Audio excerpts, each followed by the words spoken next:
ఈ క్రిస్టియన్స్ వాళ్ళు వాళ్ళ చర్చికి అందరినీ రానిస్తారు, వాళ్ళ కులాలే ఉండయి. చర్చికి పోయినంటాడు క్రిస్టియన్ అంతే, అది ఒకటే కులం.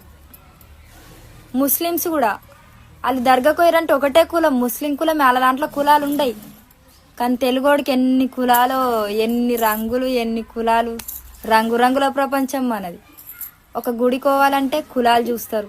ఈ కులమోడు మాత్రమే గుడికి రావాలా, మీతోళ్ళు దూరంకి వెళ్ళి మొక్కుకొని పోవాలా. అందుకే మీరు చేసేదాని వల్లనే సగం కన్నా ఎక్కువ మంది క్రిస్టియన్స్ అవుతురు, ముస్లిమ్స్ అవుతురు, కానీ వాళ్ళు వచ్చి తెలుగు వాళ్ళు అయితలేరు. ఎందుకంటే మనం రానియంగా మన గుడిలకి కొంతమంది మనోళ్ళే రావాలా, వాళ్ళు తక్కువ కులం వాళ్ళు రావద్దు అని మనం రాసి పెట్టుకున్నాం. కానీ వాళ్ళు రాసి పెట్టుకోలే. ప్రతి ఒక్కరికి వాళ్ళు రానిస్తారు, ప్రతి ఒక్కళ్ళని మంచిగానే చూస్తారు.